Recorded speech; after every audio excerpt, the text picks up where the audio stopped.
So, ereto po mga kapatid. Let us pray. Heavenly Father, nagpapasalamat po kami, O Diyos, sa oras po na ito na inyo pong ipinagkalob sa amin, O God, upang minsan pa, O Diyos, ay mapapurihan po namin kayo, madakila kayo, O God, sa gabi po na ito. At sa amin pong pag-aaral, dalangin po namin ang inyo pong pangunguna, O Diyos, at pagtuturo, Panginoon, sa bawat isa po sa amin. Ang inyong lingkod, O Diyos, ay kulang sa kaalaman, kung kayo patuloy dalangin po namin, na kayo po, O Diyos, ang siyang magturo, Panginoon, at manguna, O Diyos, sa lahat ng aming pong mga mapapag-aralan. Sa madakila ka, Ama, at patuloy na maitaas sa lahat ng panahon. Sa pangalan ni Jesus, sinihiling po namin ito. Amen. Amen. So, tayo po ay nag-aaralan dito po sa chapter 11. And for those of you na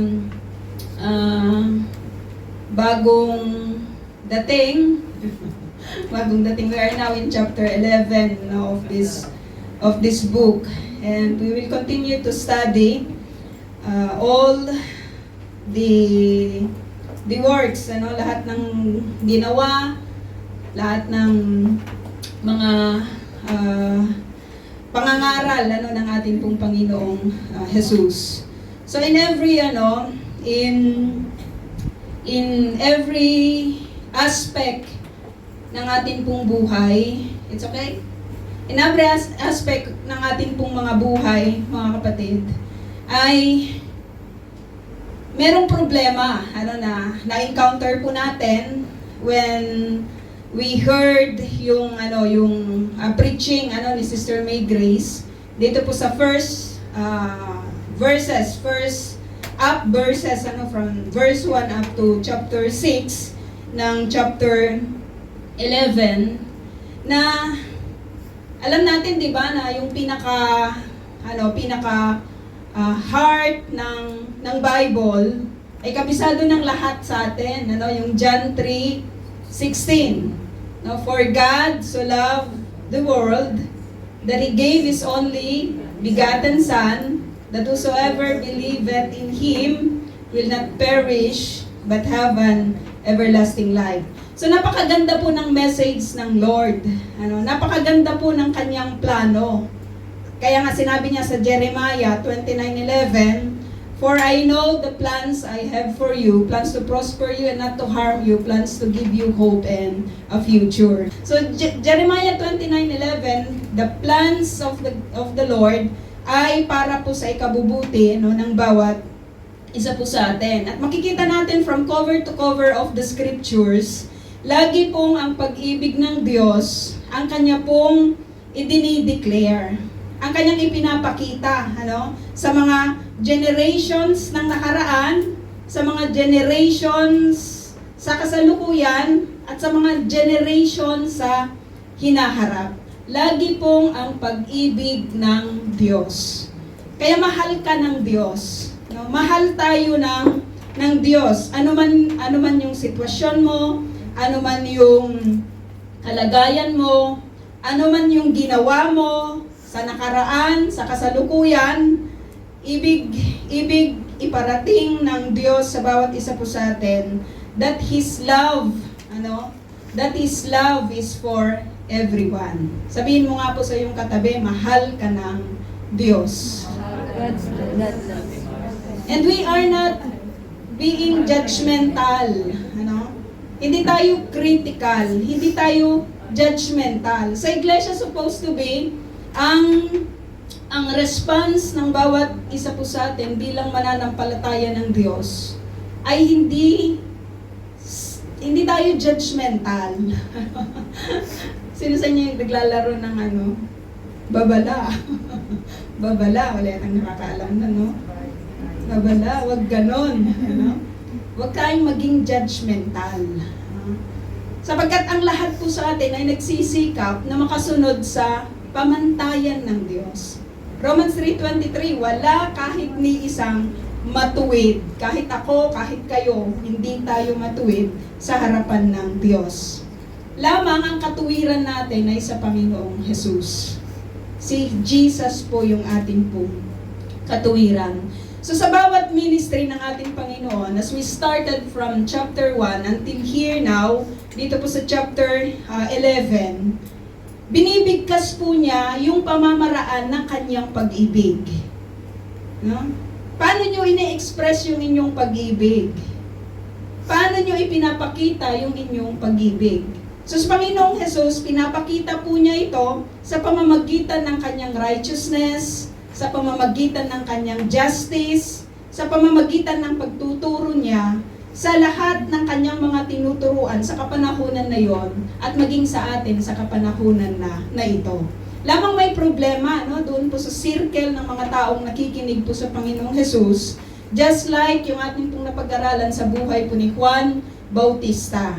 Nagkaroon siya ng doubt kung ito ba talaga ang Kristo, na dumating, na magbibigay ng kaligtasan sa bawat tao. Siya ba talaga? At napakaganda doon po sa part ni John na doon po sa kanyang doubt, lumapit po siya doon sa tamang tao na kanyang tatanungan. Walang iba kundi ang Panginoong Jesus. So yung doubt, mga kapatid, ay hindi po ito nakakabuti sa bawat isang mananampalataya kung sa mali siyang tao, maling pamamaraan, or mali yung kanyang lalapitan. So dito kayo dyan nakita natin, kasi automatically you will doubt the Lord when you suffer tribulation, di ba? When you experience trials, sasabihin mo, meron ba talaga ang Diyos? Si John, nakita natin, wala siyang ibang ginawa sa buhay niya kung hindi ipakita yung kanyang pagmamahal sa Diyos. Si John the Baptist. Nakita natin, he lived a life in humility. Hindi siya yung katulad ng iba sa atin na nag-a-aspire ng iPhone. Ano nga yung pinaka-latest, bro? 15. iPhone 15. Hindi siya yung tao, si John, na ninanais niya na magkaroon siya ng pair ng sapatos na 10. Hindi siya yung ganong tao. He just live a simple life. Napakasimple ng kanyang buhay. Pagdating sa fashion, unfashioned siya. Kasi he chose to wear yung camel na skin. So hindi natin alam kung saan niya nakuha. Sabi ni Pastora the last time, marahil napulot niya ito or kaya hiningi niya doon sa may mga camel, and he chose his own style. He chose his own fashion. Itong si John.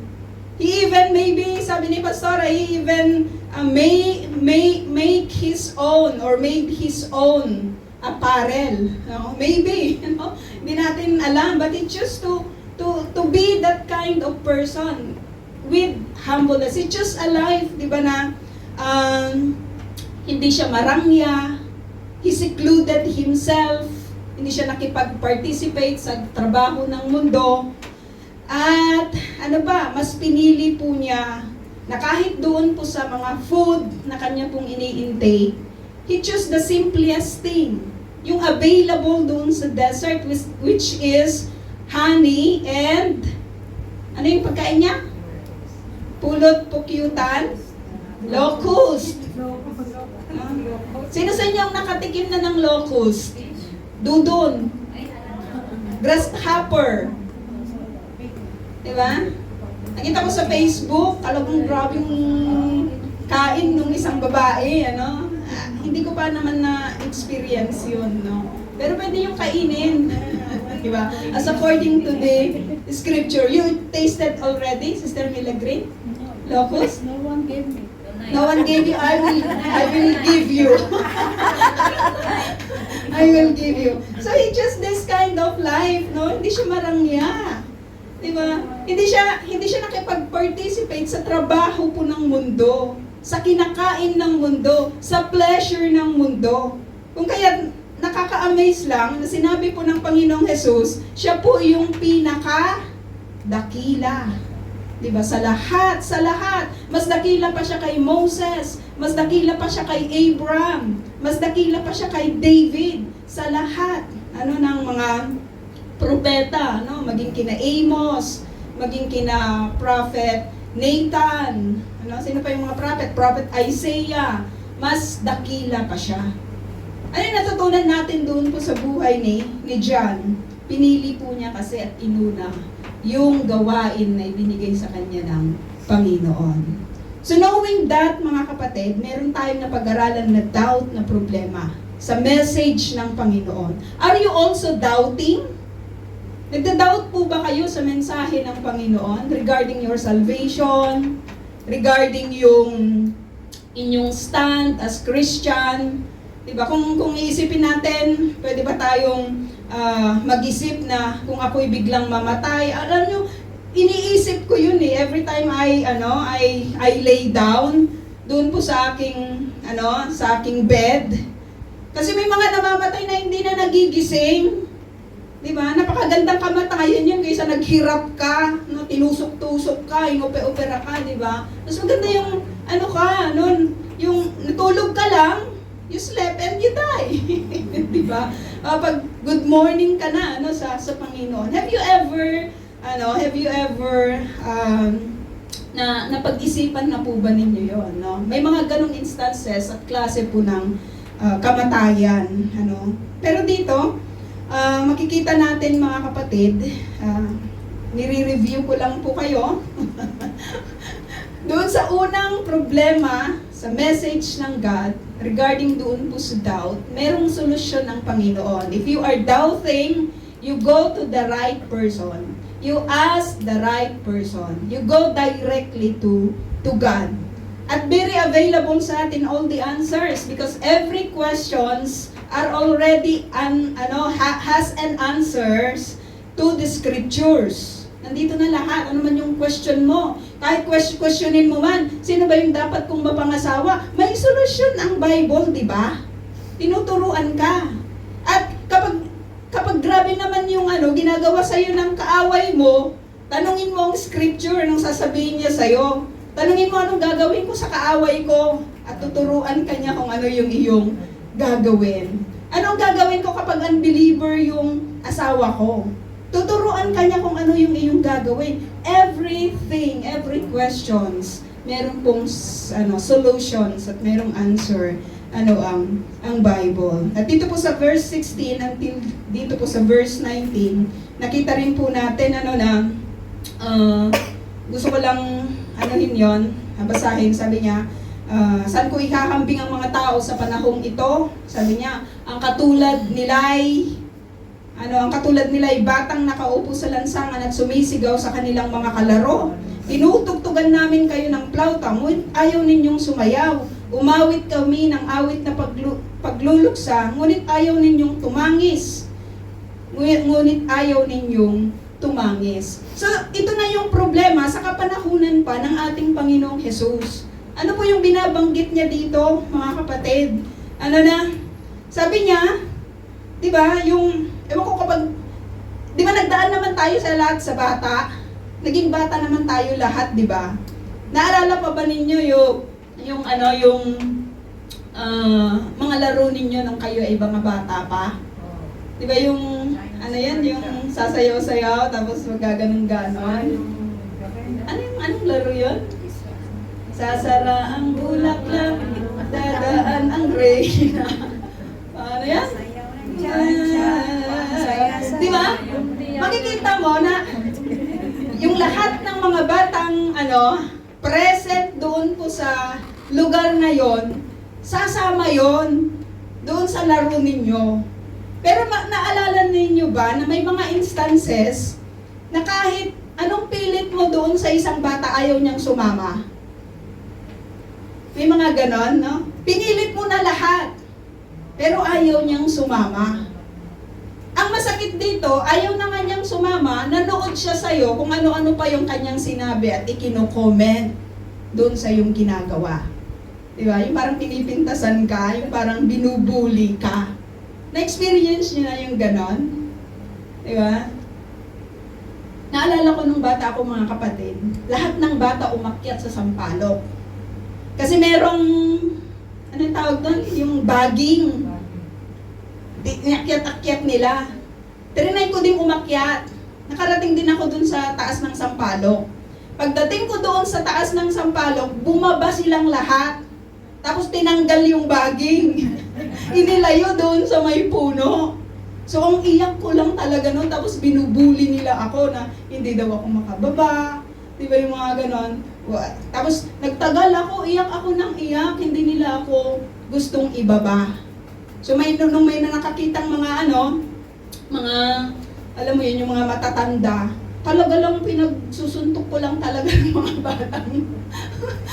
batang gumawa nun sa akin. Binubuli. Di ba? Nasubukan nyo na bang mabuli sa kanang buhay ninyo? Lalong-lalo na nung mga bata kayo. Naalala ba ninyo yung mga ganong instances? Dito, sinasabi dito mga kapatid, this is just illustrations na binabanggit po dito ng Panginoong Jesus.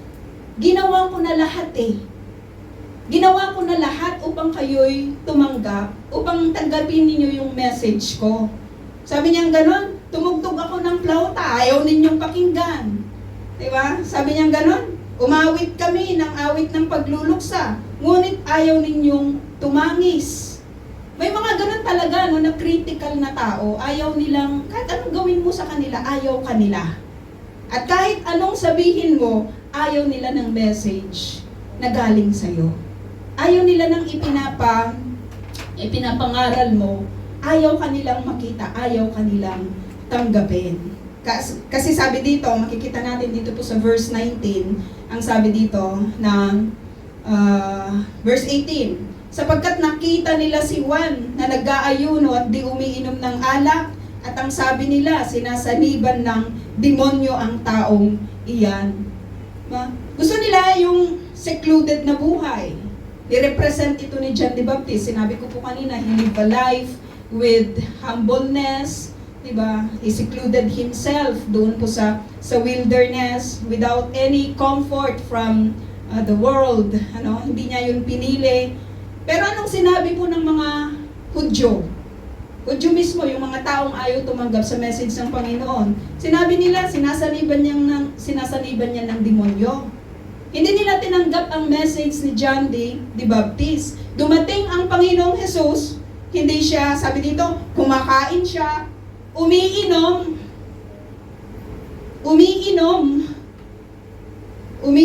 di ba nakita natin siya sa Kana, gumawa siya ng alak, pero hindi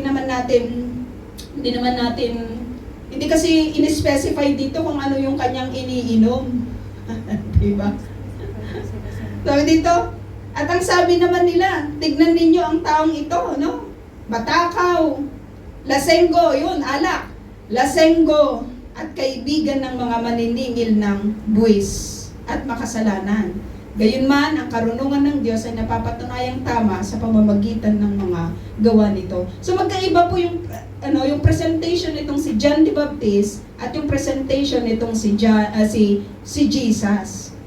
Si John, in-exclude niya yung kanyang sarili, sineclude niya yung kanyang sarili. Si Jesus nandyan siya, uma-attend siya sa mga party, diba? Nakikihalubilo siya sa mga tao, pumupunta siya sa mga bahay-bahay, nakikikain. Ang sabi nila, matakaw siya, umiinom siya. Pero yung sabi dito, sinasabi nila, lasenggo siya. Diba? Nakikisama siya sa mga outcast sa community. Sinabi nila na kaibigan siya ng mga maniningil ng buwis at hindi mo na talaga alam kung saan ka lulugar sa mga taong ito na ayaw tumanggap sa mensahe ng Panginoon.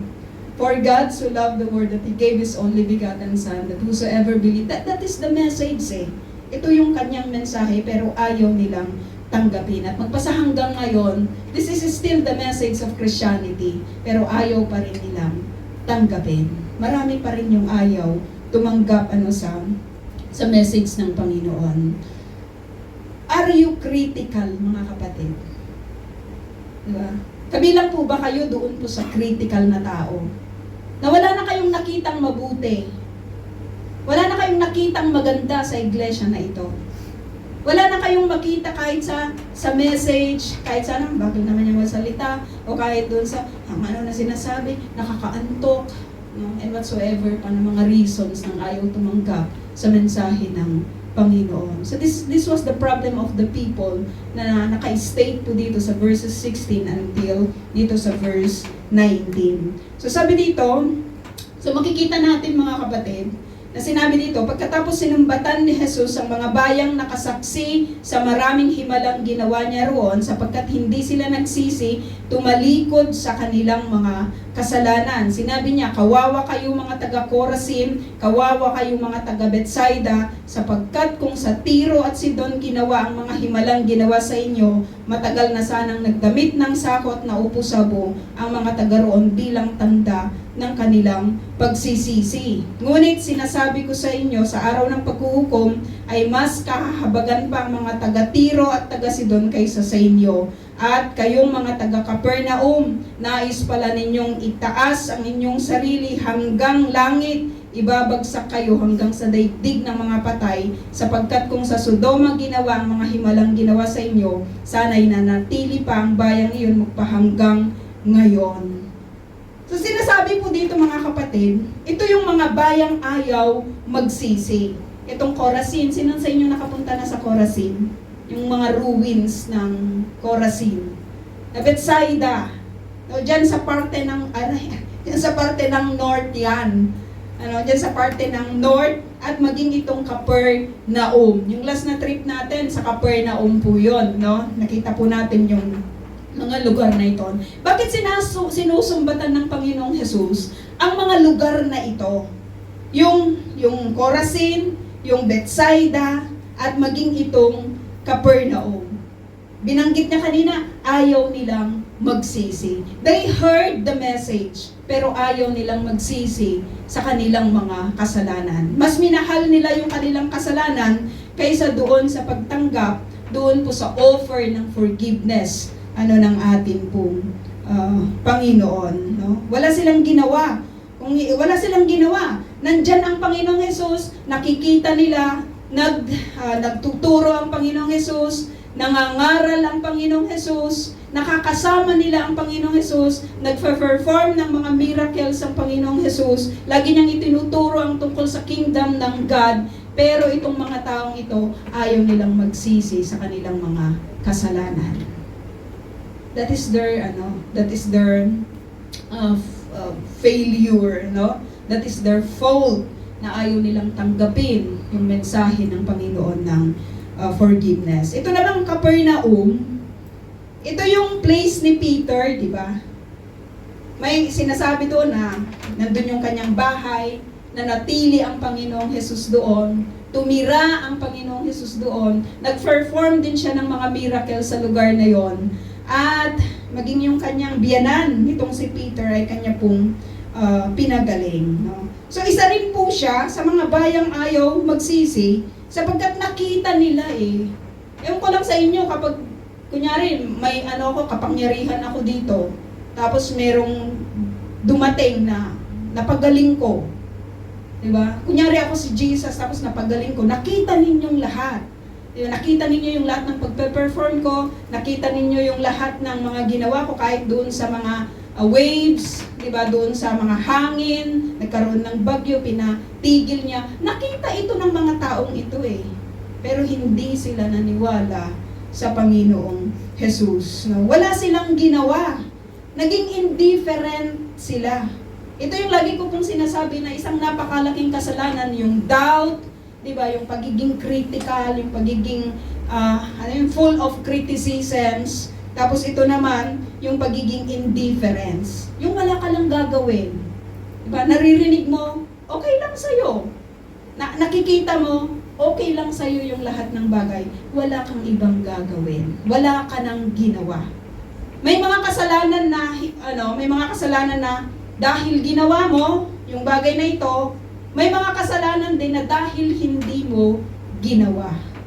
Maraming ganon, hindi mo ginawang magpatutuo, hindi mo ginawang magpatawad, diba? Hindi mo ginawang mahalin ang salita ng Panginoon, and that will lead you, diba, doon po sa totoong judgment. That will lead us kung tayo po ay mga katulad ng mga taong ito dito po sa Corazin, sa Bethsaida, at maging dito po sa Capernaum. No? Sabi dito, Kung ginawa lang sa Tiro at Sidon, sa Tyre at saka sa Sidon, yung mga miracles ng Panginoon. Sabi ni Jesus, di ba, na matagal na sanang nagdamit ng sako at naupo sa buong mga taong taga roon bilang tanda ng kanilang pagsisisi. Napakalaking sampal ito sa mga religious leaders at sa mga Hudyo sa kapanahunan na yon, sapagkat ang Tyre at saka ang Sidon, mga kapatid, is ano tawag doon, is a Gentile place.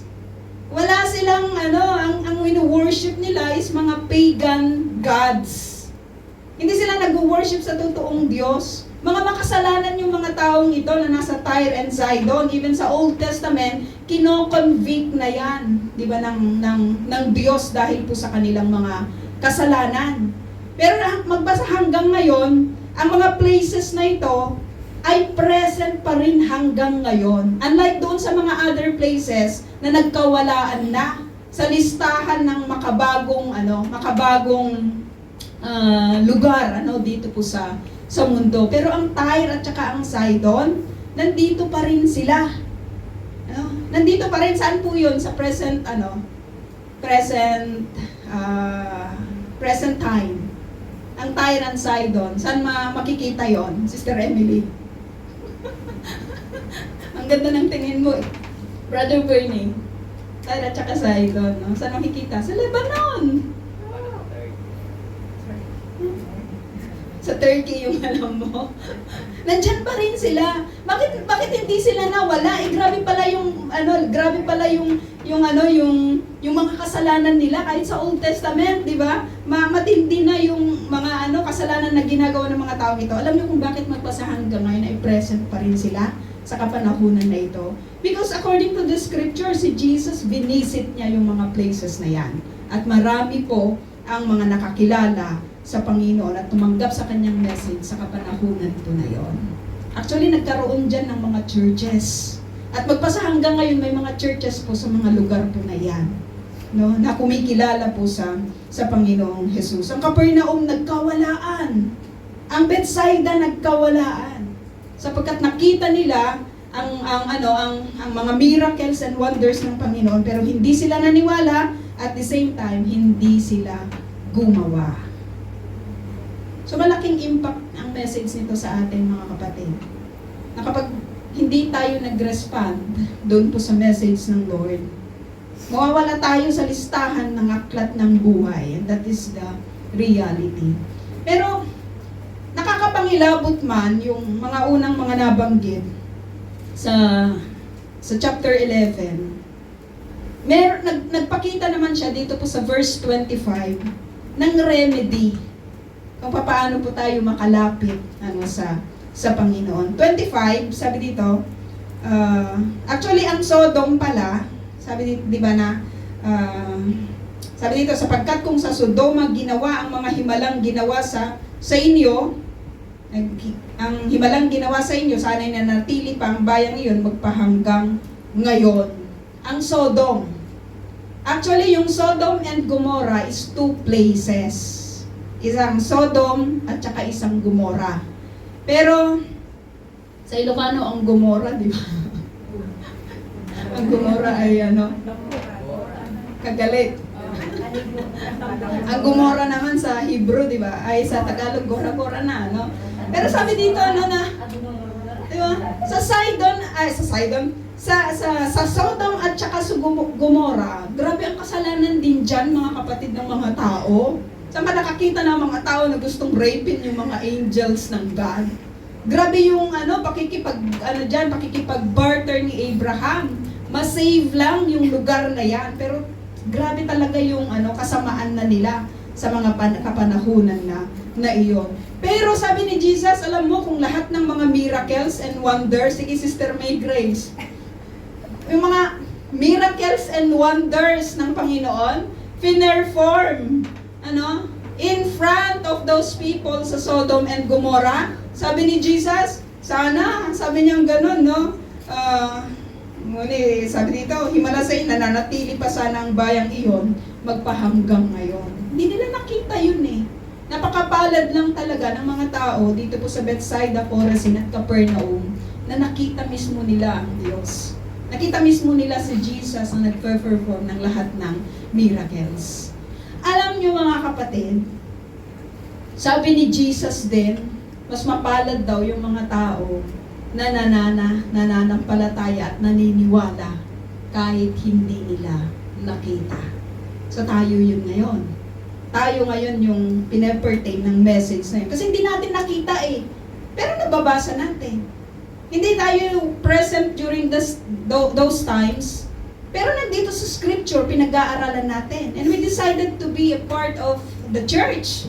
Di ba na siyang kumikilala sa Diyos na totoo. No? Sabi dito, sinabi ni Jesus sa mga Panginoon ng langit at lupa, salamat sa iyo, sapagkat inilihim mo ang mga bagay na ito sa marurunong at matatalino at inihayag mo sa mga may kaloobang tulad ng sa bata. Oo, Ama, sapagkat ganun ang nais mo. Dito sa part na ito, mga kapatid, makikita po natin na, di ba yung message ng God, the message ni Jesus, when I say God, I am, tinutukoy ko po ang Panginoong Jesus. Ang message niya, nagbibigay siya ng message about salvation. Di ba gusto natin lahat maligtas? At gusto rin natin, yung mga mahal natin sa buhay, magkaroon din ng kaligtasan. Ano ba yung sinasabing kaligtasan? No? Yung hindi ka na, hindi mo na mararanasan at hindi mo matatanggap yung kamatayan na walang hanggan. Pag sinabi mong kamatayan na walang hanggan, pwede mo itong i-compare sa buhay na walang hanggan. Sa buhay na walang hanggan. Ang kaparusahan, di ba, ng hindi pagtanggap sa Panginoong Jesus, ay buhay din na walang hanggan lamang sa kaparaanan ng kamatayan. Wala ka nang magiging buhay. Kasi puro pasakit, nagngangalit ang mga ngipin, sabi dito sa scripture ng mga taong papunta, no, or makakaranas ng kaparusahan ng Diyos doon po sa sinasabi pong impyerno, no? Sino po yung nais iligtas ng Diyos? Sino yung nais iligtas ng Diyos? Lahat? Lahat po ba ay anak ng Diyos? Sabi ni Sister Tess. Lahat ay creation ng Diyos, pero hindi lahat anak ng Diyos. Ang sinasabi ng scripture, ang mga anak ng Diyos, ay yun lamang tatanggap doon po sa offer ng kanyang salvation. Lahat creation, pero hindi lahat anak ng Diyos. At makikita natin dito na kung sino yung mga candidate for salvation, ikinumpare po niya dito po sa mga bata.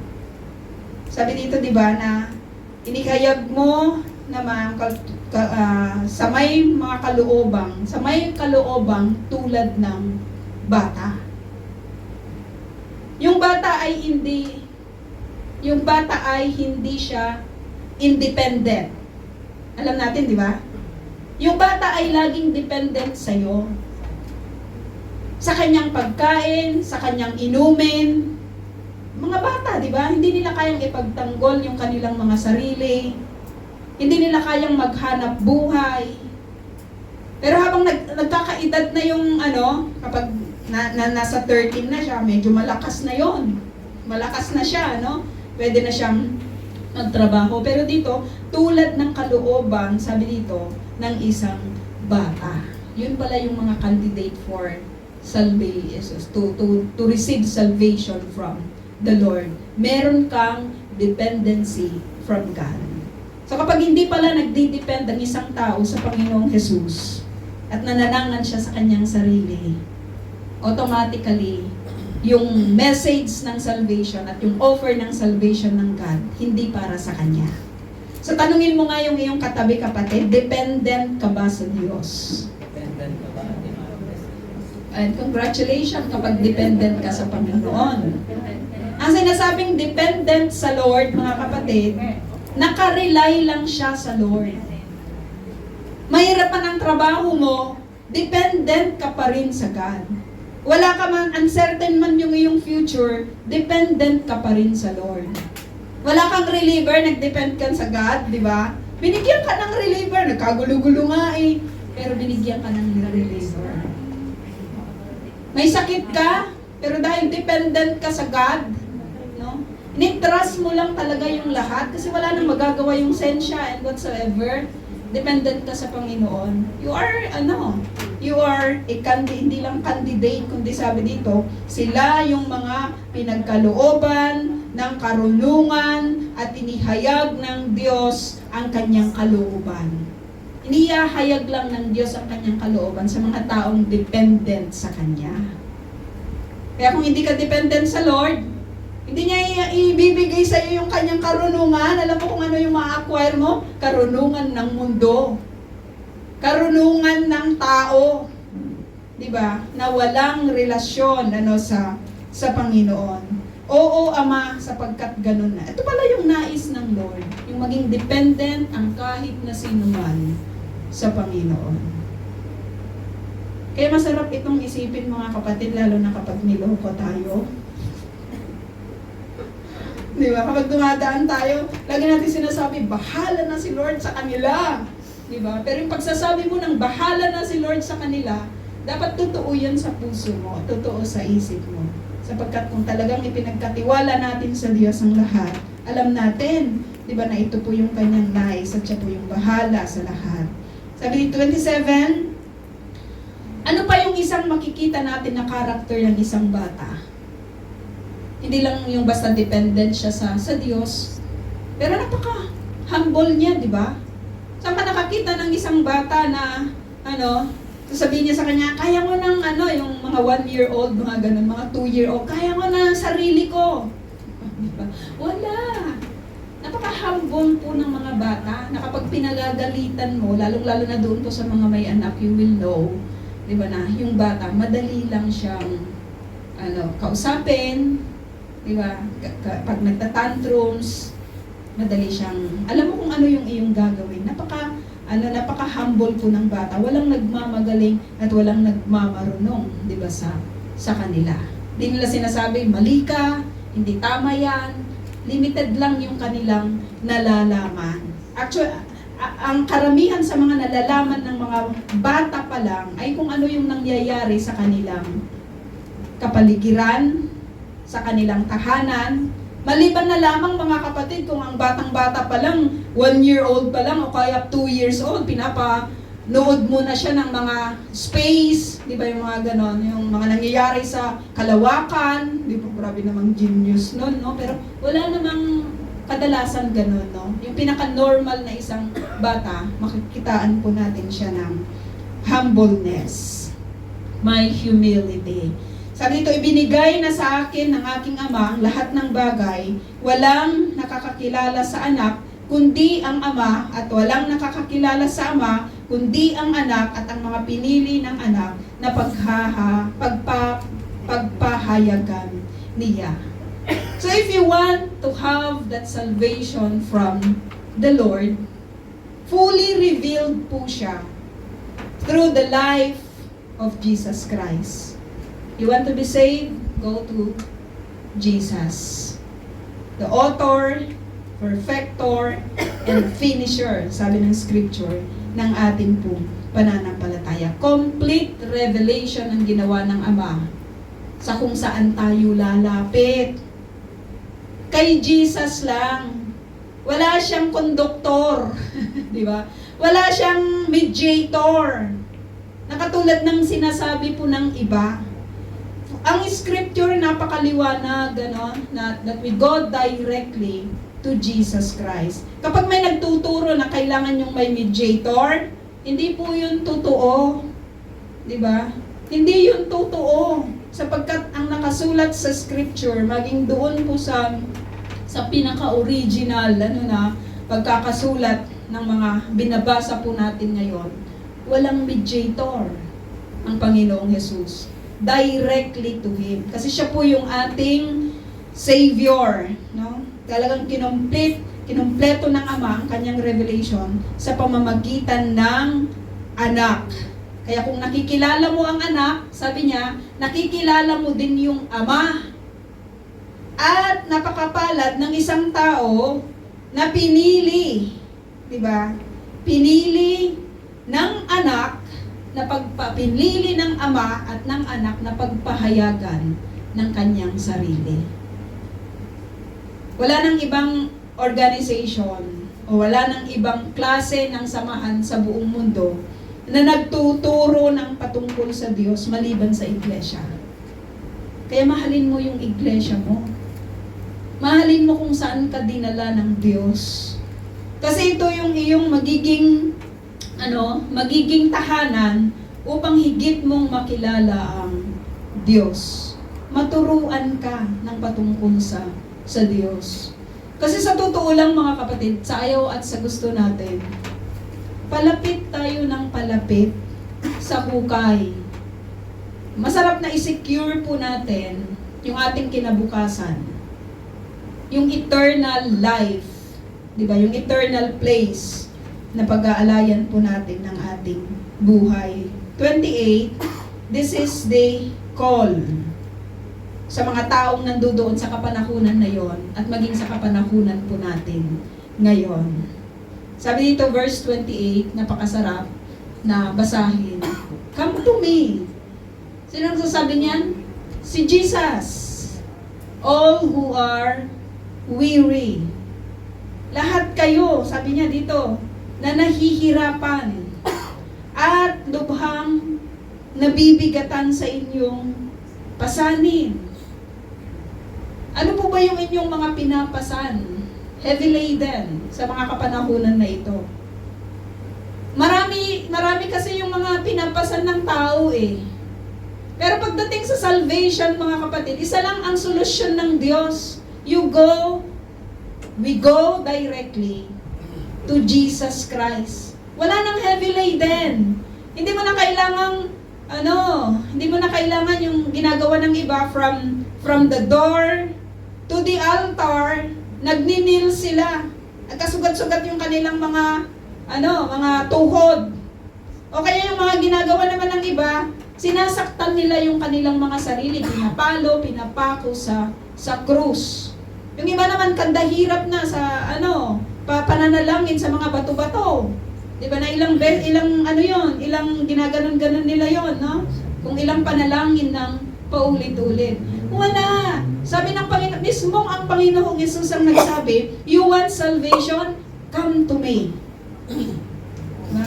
Lahat ng lumalapit sa Panginoong Hesus, sila yung mga weary, sila yung mga heavy laden. Kaya kung wala kang problema sa buhay mo, indifferent ka, hindi mo dinidibdib, di ba yung lahat ng mga bagay, hindi ka lalapit sa Panginoong Hesus kung wala kang problema. Hindi ka lalapit sa Panginoong Hesus kung maayos yung buhay mo. Hindi ka lalapit sa Panginoong Hesus kung okay ang sahod mo. Di ba? Pero kapag kulang ang sahod mo, grabing panalangin mo, Lord, yung sahod ko kulang. Di ba? Dagdagan po ninyo, Panginoon, grabing pananalangin mo. Kung very challenging yung trabaho mo, kung very napapagod ka sa trabaho mo, di ba? Lumalapit ka sa Panginoon. Hindi tinawag ng Panginoong Hesus dito yung mga, sino yun? Yung mga walang problema. Sino yung tinawagan niya? Yung mga weary. Diba? Kasi sila yung nangangailangan sa Diyos. May pangangailangan ka ba ngayon? Diba? Open po ang linya ng Panginoon. Siya po yung nagsabi, come to me, halika. Lord, ang bigat ng aking dinadala. Ano sabi niya dito? Bibigyan ko kayo ng kapahingahan. I will give you rest. Actually, yung rest na binabanggit po dito ay yung salvation. Bibigyan ko kayo ng salvation. Bibigyan ko kayo ng rest. Kasi kapag wala kang salvation, kapatid, wala kang rest. Sa totoo lang, kung hindi ka secured sa salvation mo, wala kang rest. Kung ano-ano yung iniisip mo, kung ano-ano yung ginagawa mo. Kaya nga, may pagtawag, may pag-asa. Diba? Lumapit lang tayo sa Panginoon. Mahirap yung mga tao na walang kailangan sa Diyos. Kasi kapag hindi ka lalapit sa Diyos, parang sinasabi mo, hindi kita kailangan, okay na ako sa buhay ko. Maraming ganung mga tao ang hindi lumalapit sa Diyos sapagkat ang alam nila ay kaya nila ang buhay nila at sila po ay napapahama. Anong gagawin kapag lumapit po sa Panginoong Jesus? Kasi tatanggalin niya yung mga pasanin. Tatanggalin niya yung mga nagpapabigat. Tatanggalin niya yung mga paghihirap, di ba? Na nangyayari dahil sa bigat ng mga dinadala po dito. Sino ang ayaw ng kapahingahan? Di ba? Kapag 7 days a week ka nagtatrabaho, you dream for a rest. Kahit nga lang yung pag dumating na yung 2 o'clock in the afternoon, you wanted rest, di ba? Sino yung ayaw ng rest? Nakaka-amaze lang ang Lord sapagkat He promised us to give us rest. Alam mo mga kapatid, pagod na rin talaga ang katawan na ito. Hindi ba ninyo napapansin? When you reach 40, di ba? Lalo na kapag hindi ka nag-iingat sa mga skins na kinakain natin. Grabe yung mga cholesterol and everything. Lahat. Hindi na nagpahinga ang mata mo sa Facebook at YouTube. Nangihina na yan. Di ba nangihina na yung ating mga mata? Parang hindi makarelate si Sister Leia, kasi iba naman po yung kanyang trabaho. No? Pero, alam mo yun? Alam ko nahihirapan ka din kahit hindi ka caregiver. Di ba? Iba naman yung challenge sa iyo. At napakabuti that whatever na kahirapan na dinaranas po natin, kahit yung mga pagsisiksik-siksik na ganyan, di ba? Masakit din sa kamay yun, no? Tapos yung paglilinis-linis and everything. May offer ang God ng rest. Kahit nga sa Shabbat, di ba? 6 days a week, 6 days yung work mo, nag-offer siya ng isang rest. Para saan? Para sa'yo. This is good for the person. Kakabutihan mo. Sige, magtrabaho ka all the rest of your life, 7 days a week. Malaki nga yung kita mo. Malaki naman yung mawawala sa'yo. Di ba? Puro ka padala na ginastos na tuloy ng marami, no? Kumbaga, dami mo nga pinadala, wala namang natira sa'yo. Laging sinasabi ng OFW, resibo. Resibo yung iyong dala. O, resibo yung iyong inipon. Para kanino ka bumabangon? Para kanino ka ba bumabangon? Para kanino ka nag-i-exist? Para kanino ka nabubuhay? Maganda na isagot doon, para sa Lord. Para ma-direct yung mindset natin sa paggawa ng kalooban ng Diyos. Anong gagawin? 29, sabi dito, pasanin ninyo ang aking pamatok at matuto kayo sa akin. Ano yung pamatok dyan? Take my yoke upon you and learn from me. For I am gentle and humble in heart, and you will find rest for your souls. Yung solusyon ng God, kunin mo yung kanyang pamatok, kunin mo yung kanyang yoke. Aba, mas matindi pa yun, Lord. Diba? Mas matindi yung yoke. Diba nasubukan nyo na bang mayok? Yung, ano ba tawag doon yung sa Ilocano? Singkaw? Ay, singkaw? Minsan kung kani-kanino natin isinisingkaw yung ating sarili. Sa trabaho, sa tao, sa kasalanan. Kaya tayo kaya tayo minsan bullseye lagi, tsaka laging bugbog. Pero napakaganda na binanggit po ng Panginoong Hesus dito. Kung gusto mong isingkaw ang sarili mo, yung yoke ko ang piliin mo. Kasi doon sa yoke ko, sabi niya, matututo ka sa akin. Kapag nakasingkaw ka sa akin, ano ba yung other term ng singkaw? Kapag nakakonect ka sa akin, Kapag nakakawar ka sa akin, nakakaldena ka sa akin, kapag nakakawit ka sa akin, kawit Cavite, kapag nakakawit ka sa akin, sabi niya, matututo ka sa akin. Ano yung matututunan mo tungkol sa akin? Napaka-gentle ko. Ano ba yung gentle sa Tagalog? Sabi niya dito, maamo ako. Ibuka akong layon, Lord. May layon kanina dyan. Matututo ka na sa akin ng pagiging maamo. Tapos matututo ka sa akin ng pagiging mababang loob. Mga characteristic to enter the kingdom of God. Yung kababaan at yung pagiging gentle sa puso. Wow, talaga naman gentle. Sabi niya, at sa ano pa, Lord, yung aking matututunan sa'yo? Nakakatagpo kayo sa akin ng kapahingahan. Walang ibang magbibigay pala ng kapahingahan maliban sa Diyos. Kasi kung gusto mong mag-rest, kapatid, tapos may maingay, sakit sa ulo yun, di ba? Lalong-lalo na, pag time na ng oras mo, tapos biglang nagsibisitahan lahat, tapos nag-iingay lahat, ang lalakas, pwede namang mag-usap ng hindi nagsasalita ng malakas. Hindi ka makaka-rest kapag may distraction. May mga disturbances. Pero sa Lord, sabi niya, makakahanap kayo sa akin. You will find rest. Saan? Sa inyong mga souls. Magaan, sabi niya, sapagkat madaling dalhin ang aking, hindi pala mahirap yung pamatok ni God Kapag nakakonect ka sa Kanya, hindi ka mahihirapan. Kasi siya yung magli-lead sa'yo.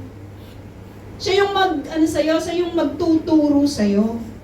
At napakaganda na makita po natin yun kasi lagi po tayong independent. Diba? Lakad ko to, gusto ko to Ayaw ko nang may kasama. Pero maganda pala yung may kasama ka.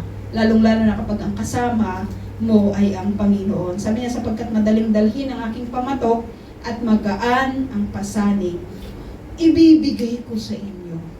He promised a life, mga kapatid, na kung saan yung burden mo ay magiging light. Sinong Diyos lang talaga ang katulad niya? Binigay na niya lahat pati buhay niya. Nakakita na kayo ng isang tao na nagbigay ng kanyang sariling buhay para sa inyo? Wala.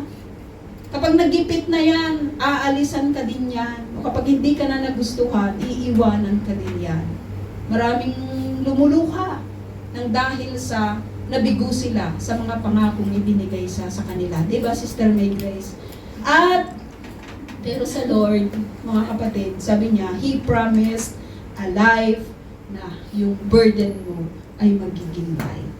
So glory to God for this message. If you want salvation, hindi ang church na ito magbibigay sa inyo o kahit na sino man. Ang salvation, ang Diyos lamang, ang Panginoong Jesus lamang ang magbibigay sa atin ng kaligtasan. So let us pray. Heavenly Father, thank you God for your word. Salamat Lord na minsan pa you opened yung message ng salvation, Panginoon, sa bawat isa po sa amin. Natutunan namin mula sa inyong mga salita, O Diyos, ang inyo pong ipinangaral sa mga tao na present sa kapanahunan po na ito, O Diyos, na kung saan binanggit po ninyo, you opened yung message ng salvation for those people at maging sa amin sa kapanahunan na ito. Kayo lamang, Lord, yung aming nais. Kayo lamang yung aming gusto. Ang buhay na ito, Panginoon, ay para sa inyo. Turuan po ninyo kami palagi na mahalin ang buhay po na ito at mahalin ang inyong salita. Marami po kayong mga ipinangako namin pong narinig, Panginoon. Dalangin po namin na tulungan po ninyo kami sa amin pong pananampalataya. Tulungan nyo kami na laging ikonekta, O Diyos, ang aming buhay, Panginoon, sa inyo. Upang matutunan namin yung pagiging gentle, O God, yung pagiging maamo, Panginoon, at yung matutunan namin, O Diyos, yung patungkol, O God, sa inyo at sa inyong ino-offer na kingdom, Panginoon, sa bawat isa po sa amin. Madakila ka, Ama, at patuloy na maitaas, O God, sa lahat ng panahon. In Jesus' name, Amen.